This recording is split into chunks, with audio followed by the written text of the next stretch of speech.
हरियाणा प्रदेश की अनाज मंडियों में गेहूं की सरकारी खरीद शुरू हो चुकी है, जिसके लिए प्रदेश के सभी जिला प्रशासन ने व्यापक इंतजाम भी किए हुए हैं। मुख्यमंत्री के ऐलान के बाद गेहूं की खरीद को लेकर किसानों को किसी प्रकार की दिक्कत न हो, इसके लिए खास निर्देश भी दिए जा चुके हैं। साथ ही सीएम ने कहा कि किसानों को उनकी गेहूं की फसल के बिकने के जे फॉर्म मिलने के 72 घंटे के अंदर ही पूरी रकम बैंक अकाउंट में डाल दी जाएगी।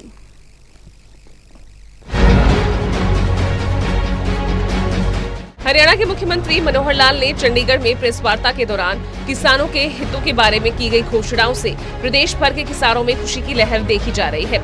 मुख्यमंत्री ने ऐलान किया कि गेहूं की खरीद को लेकर किसानों को किसी प्रकार की कोई दिक्कत नहीं आने दी जाएगी। उन्होंने कहा कि किसानों को उनकी गेहूं की फसल के बिकने के लिए फॉर्म मिलने के 72 घंटे के अंदर किसान की फसल की पूरी रकम उनके बैंक खाते में आ जाएगी। उन्होंने कहा कि गेहूं की खरीद और मंडीकरण को दुरुस्त करने के लिए एसओपी बनाई गई है, जिसमें फसल की खरीद के सभी पहलुओं पर अधिकारी पूरी नजर बनाए रखेंगे। आपको बता दें कि 1 अप्रैल से गेहूं की खरीद की शुरुआत हो गई है। किसानों ने कहा मुख्यमंत्री ने किसानों की सुविधाओं के लिए अनाज मंडियों में व्यापक प्रबंध करवाए हैं, जिससे किसानों में खुशी की लहर है। किसानों के लिए सरकार ने कल से फसल की खरीद स्टार्ट कर दी गई है और जे फार्म कटने के 72 घंटे बाद किसानों के खाते में अकाउंट में सीधे पैसे आएंगे।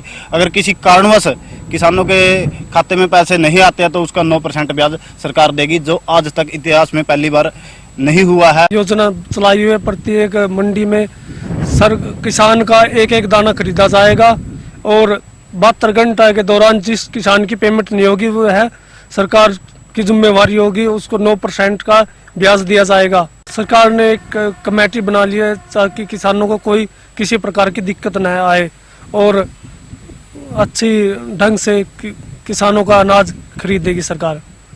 हरियाणा के मुख्यमंत्री ने किसानों के हितों के लिए अनेक हितकारी योजनाएं घोषित की, जिनका किसानों को बेहद लाभ पहुंचेगा। खेतों में गेहूं की फसल पककर तैयार हो गई है और गेहूं की खरीद भी शुरू हो गई है।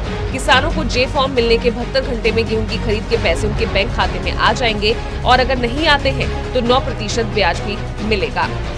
कैथल से टोटल न्यूज के लिए नवीन मल्होत्रा की रिपोर्ट।